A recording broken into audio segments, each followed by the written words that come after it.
김성환의 시사야.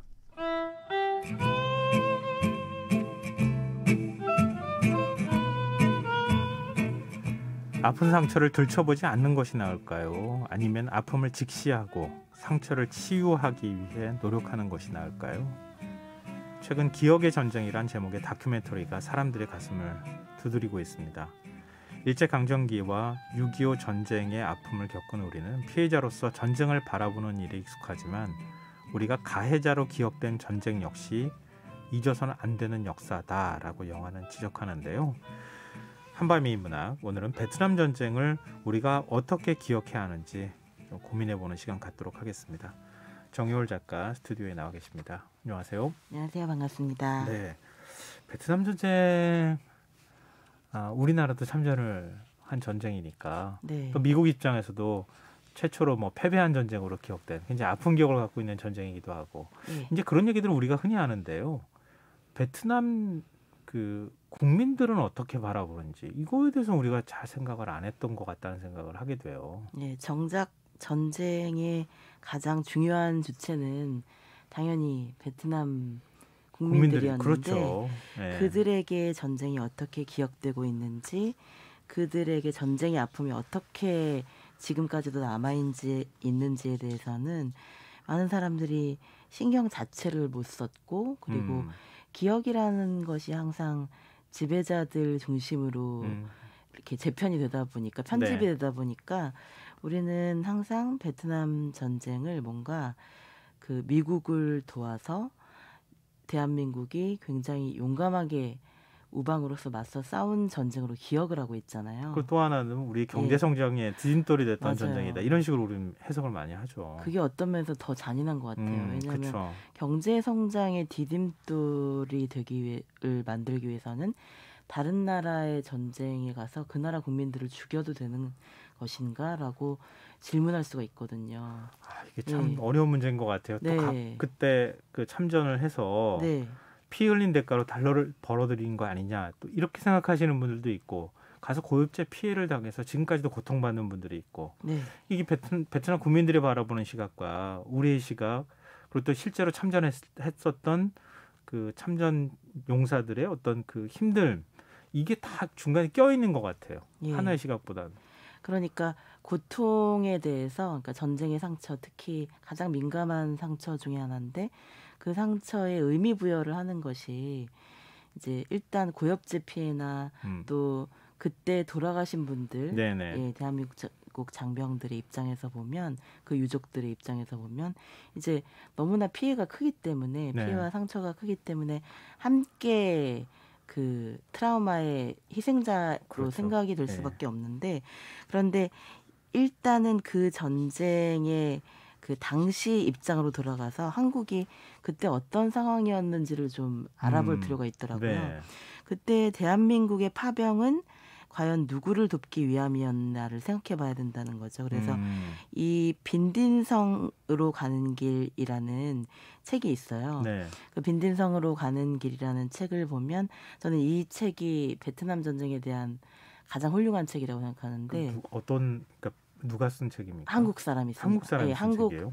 선생님이 한국 역사 학자가 쓴 책인데, 네. 전진성 선생님이 쓴 책인데, 이 책에 보면 원래 대한민국의 파병은 그 밑에는 그 반공 논리가 많이 깔려 있었고, 그리고 미국이 전쟁에 개입한 유일한 명분이 공산주의의 확장을 저지한다는 것이었다는 거예요. 냉전 시절이었으니까요. 예, 냉전 시절이었고, 그래서 공산주의의 확장을 저지한다는 것은 예를 들어서 중국이 공산화된 상황에서 베트남마저 공산화된다면 캄보디아, 라오스, 동남아 전체가 공산주의 진영으로 넘어갈 것이라는 도미노 이론을 내세우면서 그렇게 전 세계에 공포 분위기를 조성한 거죠. 네. 그렇게 해서 공산주의 확장을 저지하는 것이 전혀 상관없던 그 베트남, 미국과는 당시에는 상관이 없었던 베트남에 대한 군사 개입을 정당화할 수 있는지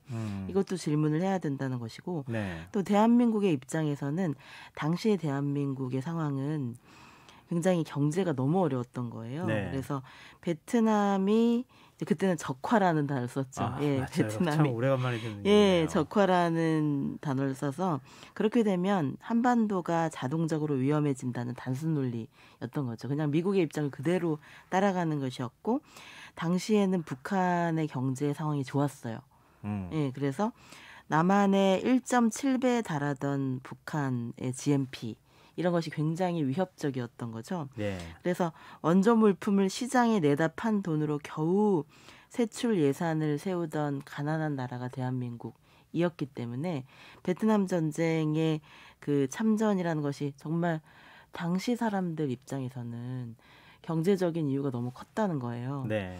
그러니까 이런 것들 뭔가 참 너무 많은 사정이 개입돼 있는 거죠. 그런데 그 밑에는 강자들의 논리, 예, 강자들의 논리가 가장 컸고 일단 미국의 국가적 이익을 위해서 너무나 많은 젊은 그 정말 죄 없는 젊은이들, 예. 청춘들이 너무 많이 희생을 해야 됐다는 것. 그러니까 전쟁 일단 큰 틀에서 보면 전쟁에서 희생된 모든 생명들이 안타까운 것이고 그리고 일단 이제는 이제 또 베트남의 입장에서 보면 베트남 양민 학살이 너무 치명적이었다는 거예요. 네. 그러니까 일단 전쟁에서 피해를 겪는 것도 억울하고 힘든 일이지만 그 베트남 안에서의 전쟁을 미국을 비롯한 수많은 나라들이 개입을 해서 그렇게 양민 학살까지 이루어졌다는 게 양민 학살의 규모가 지금 파면 팔수록 더 많이 나오고 있대요. 네. 그래서 이제 베트남 그 국민들의 입장에서는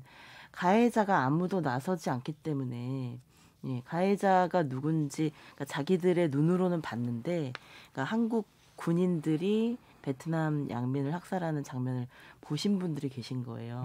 그런데 그분들은 분명히 목격자인데 이제 그분들도 이제 점점 나이가 드시고 돌아가시고 이러면서 점점 더 그 피해를 규명할 길은 멀어지고 있고요. 그러다 보니까 이게 아무도 피해자만 많고 가해자는 나타나지 않은 상황에서는 이 역사의 문제가 해결될 수가 없다는 거예요. 그런데 우리가 이제 역사 공부를 할 때 생각해 보면 저도 어렸을 때 역사 특히 국사 공부를 했던 그 기억을 떠올려 보면 한국은 항상 착한 나라로 배웠어요. 그래서 우리가 잘못한 것은 하나도 가르쳐주지 않고 예, 우리가 억울했던 거, 예, 억울했던 거나 아니면 잘했던 거 중심, 주로 잘했던 것을 많이 강조를 하고 미화를 하는 쪽으로 많이 흘러가고 잘못한 것에 대한 반성을 가르쳐준 적은 없었던 것 같아요. 국수적이고 네. 민족적인 관점으로 역사를 이제 해석하고 네. 과거의 역사는 숨기고 피해 역사만 강조하는 이런 모습들이 있죠. 예. 지금도 뭐 그 흔적들이 좀 남아 있고요. 예, 그래서 독일의 역사를 많이들 비판을 하지만 특히 제2차 세계대전에서 그런데 그 제2차 세계대전 이후에 독일이 자신들의 역사적 과오라고 하기에는 더 끔찍한 건데 사실 그 유태인 학살이나 유태인만 학살한 것이 아니라 장애인도 학살하고 흑인들도 학살했잖아요. 그리고 정신질환이 있는 아주 어린 여성들까지 학살을 했는데 그것에 대한 반성을 하고 있는 독일의 모습을 보면 정말 그 반성을 위해서 엄청난 예산과 교육과 모든 것들을 쏟아붓고 있는데 이건 단지 유태인들이 강력하게 어필해서만은 아니거든요. 그러니까 그 역사의 과오를 반복하지 않기 위한 그 독일 역사학의 힘도 크고 독일 정부 자체가 이 역사의 반성적인 성찰을 위해서 엄청나게 노력을 하고 있어요. 그래서 그런 것들을 보면 우리도 좀 그렇게 해야 되지 않을까. 예. 굉장히 흥미로운 그런 생각이 부분이요. 예. 전후 독일이 곧바로 그렇게 사과하거나 사죄하는 모습을 보이지는 않았다는 거예요. 그렇죠. 시간이 저는. 가면서 독일 내부에서 계속 그런 목소리가 나오고 그걸 이제 독일 정치권이 받아서 공식적으로 그런 입장을 밝히기 시작한 시점부터 어찌 보면 70년대부터 본격적으로 그런 움직임이 만들어졌다는 거죠. 예. 그러니까 독일 국민들 사이에서 또 영향력이 있는 사람들 사이에서 그런 목소리를 적극적으로 내줄 때 사회 전체가 바뀌는 거라는 건데 이제 일본은 별로 그런 목소리가 잘 안 들리잖아요. 그렇죠. 우리가 이제 그런 부분들 얘기하는 거고 우리 사회가 베트남을 바라볼 때도 그런 목소리를 적극적으로 앞으로 내줘야 할 필요가 있다. 이렇게 볼 수도 있을 것 같네요. 예. 그러니까 이 역사학의 문제이기도 하고요. 예, 역사학이 계속 뭔가 어떤 화두를 던져줘야 되는데 그런 면에서 그냥 한국이 잘한 것만 계속 강조하는 그런 최근에 이제 대중화된 그런 역사학이 너무나 정말 민족주의적인 성향이 오히려 더 강해졌잖아요. 그런 거보다는 반성할 것은 반성하고 네. 잘못된 것은 마주하고 음. 그 기억의 트라우마와 마주하는 것이 훨씬 더 정말 올바른 역사 교육이고 잘못을 다시 범하지 않도록 과거의 과오를 반복하지 않도록 하는 것도 역사학의 중요한 과제이기 때문에 우리가 이렇게 베트남 전쟁에 대해서 아무런 반성의 제스처를 반성의 행동을 보이지 않으면 위안부 문제에 대해서도 네. 예, 정말 발언권이 줄어들 수밖에 없을 것 같아요. 네. 예, 맞아요. 이런 것들을 생각하면 그 또 위안부 문제도 보면은 아시아권의 많은 국가들이 그런 피해를 같이 입었잖아요. 네. 그래서 피해자 민족주의라는 단어가 있더라고요. 피해자 민족주의라는 그 논리는 그러니까 피해자들의 어떤 민족주의적인 경향. 그러니까 우리가 가장 많이 피해 입었어. 우리가 가장 불쌍한 존재야. 우리가 가장 많이 희생되었어라는 굉장한 피해 의식과 민족주의가 합쳐졌을 때 아주 닫힌 폐쇄적인 논리로 흐를 수가 있다는 거예요. 우리가 제일 힘들고 가장 순환받고 있고 그래서 우리는 아무도 욕하면 안 되는 그런 상황이 되는 것은 이게 결코 좋은 게 아니라는 거죠. 왜냐하면 피해자들끼리 연대하는 것이 더 중요하고 그러니까 위안부 문제는 이제 그 모든 수많은 아시아권의 여성들이 너무나 많이 겪었던 예, 필리핀도 있고 그러니까 많은 문제들이 이게 함께 연대했을 때 더 잘 될 수가 있는데 우리만 제일 심해. 우리가 가장 아파. 내 상처가 제일 커. 이렇게 되면은 연대할 수 있는 존재들도 연대할 수가 없게 된다는 거예요. 근데 이게 참 그 조심스러운 얘기를 우리가 꺼내고 있다고 생각이 되는데요. 네. 그래서 뭐 지금 친일 민족사관 식민지 근대화론을 주창하고 있는 일부 역사나 학자나 학계 네. 인사들이 약간 비슷한 논리를 얘기를 하거든요. 네. 우리가 그런 폐쇄성이 갇혀 있고 지나치게 민족주의를 강조하고 반일적 관점으로 지금 역사를 보고 있다. 이렇게 주장하고 있기 때문에 지금 말씀하신 거는 그런 주장 정극단에 가 있는 주장이고 지금 말씀하신 거는 피해자를 중심으로 해서 우리가 연대하고 네. 같이 공감하는 이런 역사들을 만들 필요가 있다. 네. 그러니까 그거하고 완전 거리에 있는 얘기를 지금 하고 계시는 거 헷갈리시면 안 된다고 생각이 돼요. 네. 이 과거의 역사냐 국사냐 이 논쟁을 보는 것 같은 그런 느낌도 들거든요. 네. 그러니까 우리를 중심으로 해서 좁은 한반도를 중심으로 한 역사적 관점이 아니라 좀 넓은 동아시아나 세계적 관점에서 역사를 이해하는 태도가 굉장히 중요하다는 생각을 좀 다시 한번 하게 되는데요. 네. 지금 기억의 전쟁이라고 하는 다큐멘터리 얘기를 앞서 잠시 했잖아요. 네. 이 어떤 내용의 다큐멘터리고 왜 이렇게 많은 사람들한테 공감을 불러일으키는 겁니까? 예, 이 기억의 전쟁이라는 다큐멘터리는 그러니까 거의 두 세대가 지나고 나서 할아버지가 그 베트남 전쟁에 파병되었던 그 세대, 그러니까 이길보라 감독이 이제 30대에 접어들었는데 그러니까 계속 의문이 해결이 안 됐던 거예요. 할아버지는 왜 전쟁에 나가셨을까? 그리고 할머니는 그 할아버지가 전쟁에 참전하고 계시는 동안 어떤 고생을 하셨을까? 어떤 생각을 하셨을까? 이것에 대해서 아무리 물어도 제대로 대답을 안 해주시는 거예요. 너무 고통스러우니까. 그리고 고통스러운 것도 있지만 또 어떤 면에서는 그 제대로 말하는 어떤 기회 같은 것이 주어지지 않았고 계속 네. 숨기다 보니까 어느 순간 말을 못하게 돼버린 그런 경우였던 것 같아요. 그런데 알고 보니까 이런 분들이 되게 많았던 거예요. 예, 가족들조차도 그분들이 도대체 베트남 전쟁에 가서 어떤 일을 겪었는지, 무엇 때문에 저렇게 그 상처 속에서 헤어나오지 못하고 있는지, 단지 그게 고엽제 피해만은 아니라는 거죠. 그래서 네. 정신적인 문제고 그 안에는 많은 분들이 사실 함구하는 것 중에 하나는 가해자로서의 상처가 있다는 거예요. 예. 명령 때문에 위에서 내려온 명령 때문에 이제 베트콩인 줄 알고 예, 그렇게 학살한 경우도 있고요, 민간인을. 예, 그리고 정말 설명할 수 없는 이유로 정말 민간인 학살이 엄청나게 많이 일어났는데 그런 것들이 이제 아무도 말을 하지 않기 때문에 도대체 왜 이렇게까지 된 것인지 정확한 자료 같은 게 안 남아 있는 거예요. 그래서 증언밖에 없는 거죠.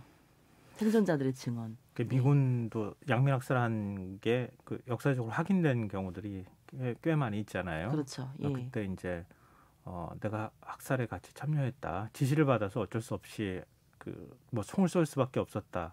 이렇게 병사가 증언한 내용을 제가 본 적이 있는데 맞아요. 예. 그걸 굉장히 고통스러운 기억으로 갖고 있고 네.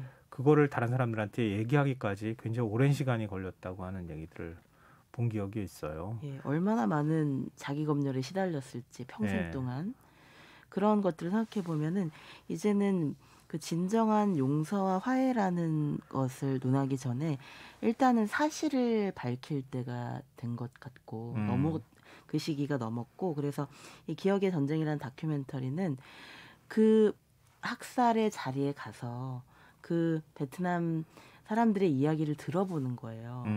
그래서 그분들이 어떻게 기억하고 있는 건지 또 그분들이 제사도 지내고 있고 위령제도 지내고 있고 이런 그 현장에 가서 그분들과 함께 울어주고 그분들과 함께 이야기를 나누고 그리고 정말 카메라를 들고 갔다가 못 찍은 정도도 많았대요. 너무 슬프고 어떻게 해야 될지 모르겠고 도대체 네. 이게 뭘 찍어야 될지 모르겠어서 그냥 거기 그 사람들의 슬퍼하는 모습을 찍으려다가 못 찍은 적도 많을 뿐만이 아니라 그냥 바람 소리, 하늘 이런 것을 찍으면서 그 안에서 그 표현할 수 없는 어떤 온갖 그 사죄와 고통과 트라우마 이런 것들을 그러니까 어떤 영화를 찍는다는 것은 어떤 주인공도 있어야 되고 스토리도 있어야 되고 뭔가 정확한 어떤 스토리라인이 필요하잖아요. 네. 그런데 이게 피해자와 가해자의 그 어떤 그 숨기고 있는 기억들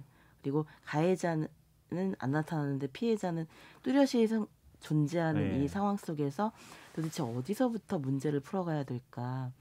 이 고뇌와 해결되지 않은 상처를 이제 보고 온 거죠. 그러면서 그들이 오히려 더 많은 숙제를 이 다큐멘터리를 보고 나면 더 많은 숙제를 안게 된 느낌. 우리가 파편적으로 알고 있었던 것조차도 너무나 정말 극히 일부에 불과한 것이구나. 이제부터 오히려 이 문제를 시작해야 되겠구나라는 생각을 하게 되고 이 빈딘성이라는 곳은 원래 그 도시의 이름이 평화라는 뜻이었대요. 예, 평화라는 평화로운 너무나 아름다운 곳이었는데 그렇게 양민 학살이 일어나고 나서는 아예 그 이름을 쓸 수가 없게 된 거죠.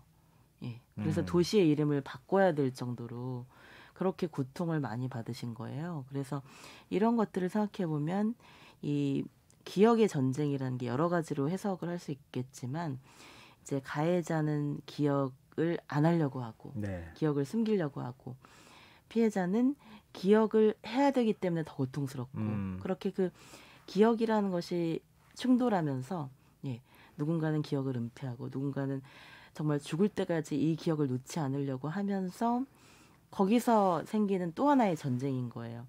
피는 나지 않지만 총뿌리를 들이대진 않지만 이렇게 기억하지 않으려는 자들과 반드시 기억하려는 사람들 사이의 이 전쟁은 이 전쟁은 이제 용서와 화해로 가기 전에 일단 사실의 규명부터 시작해야 된다는 생각이 많이 들었고 왜 그런 얘기 하잖아요. 그러면 사과하면 다냐? 사과를 하면 정말 문제가 해결되냐? 이렇게 질문하시는 분들도 있는데 사과가 일단은 시작인 거죠. 그렇죠. 예, 그거를 해야 사과라도 해야 시작이 될 수 있는 것이고 사과조차 없기 때문에 그러니까 사실의 인정조차 없기 때문에 용서가 시작조차 될 수 없는 그런 상황이라는 걸 이제 다큐멘터리를 통해서 그리고 이제 동명의 책을 통해서 기억의 전쟁이라는 책도 나왔거든요. 그 다큐멘터리 제목을 거죠. 왜 기억의 전쟁이라고 지었는지 네. 좀 이제 풀어서 말씀해 주시니까 이해가 되기도 하고요. 예. 이에치카가 역사는 계속 다시 쓰는 거라고 이렇게 얘기했던 게 또 기억이 나기도 하는데요. 네. 이런 아픈 기억을 우리가 마주하고 이걸 어떻게 극복해 나갈 것인지 이런 것들 논의를 좀 시작을 해야 될 텐데 제가 기억하기로는 한겨레 신문이 과거부터 계속 그런 일들을 뭐 추진해 오고 네.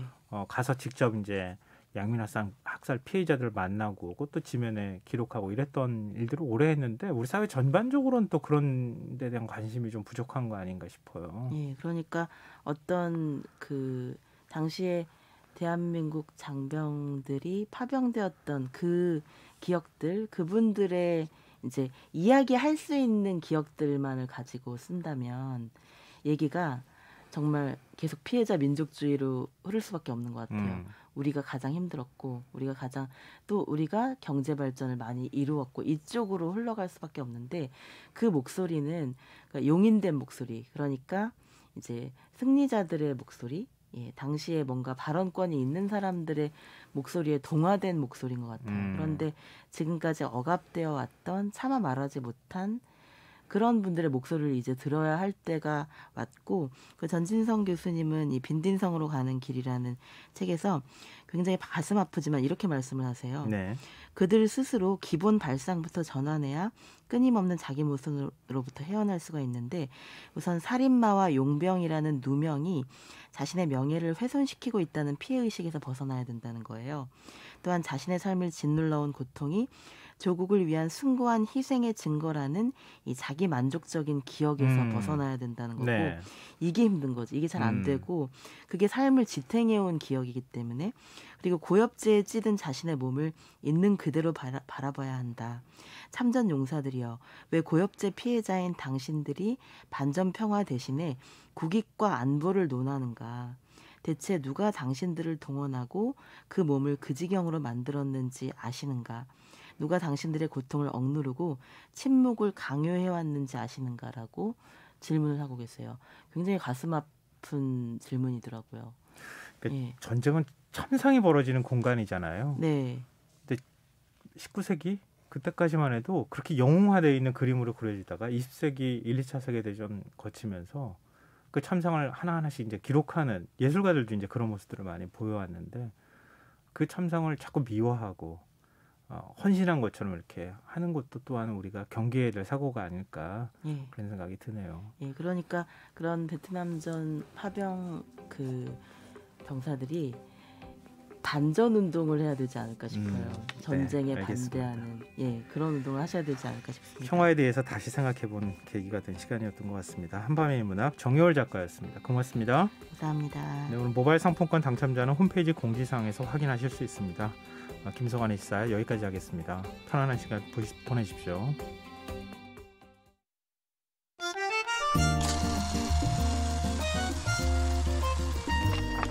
백은하의 영화관, 정여울의 도서관. 안녕하세요. 여러분들과 쉽고 재미있는 영화 이야기를 나누고 있는 배우연구소 소장 백은하입니다. 이번 주에 만나보고 있는 영화는 2012년